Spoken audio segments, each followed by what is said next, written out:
ശസ്ത്രക്രിയ പിഴവിൽ മാർഗരേഖ പുറത്തിറക്കി ആരോഗ്യവകുപ്പ്.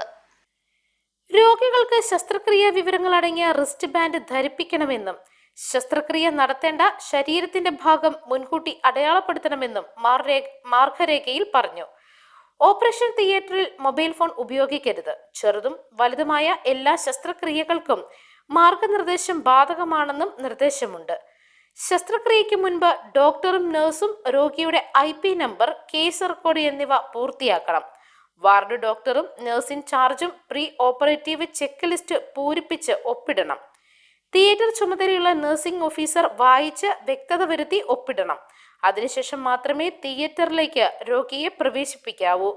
ശസ്ത്രക്രിയ ഉപകരണങ്ങൾ, നശിപ്പിക്കുന്ന വസ്തുക്കൾ എന്നിവയുടെ കണക്കെടുപ്പ് നടത്തണം. ശസ്ത്രക്രിയയ്ക്ക് മുൻപ് വൈറ്റ് ബോർഡിൽ ശസ്ത്രക്രിയയുടെ ഉപകരണങ്ങളുടെ പേരും എണ്ണവും രേഖപ്പെടുത്തണം. ശസ്ത്രക്രിയ കഴിഞ്ഞ് ഉപകരണങ്ങളുടെ എണ്ണം പരിശോധിച്ച് ചെക്ക് ലിസ്റ്റ് ബന്ധപ്പെട്ട മേധാവിക്ക് കൈമാറണം. മാർഗനിർദ്ദേശം നടപ്പായാൽ ആർക്കും പരസ്പരം പഴിചാരാൻ കഴിയില്ലെന്നും മാർഗനിർദ്ദേശത്തിൽ പറയുന്നു. News desk, Magnavision.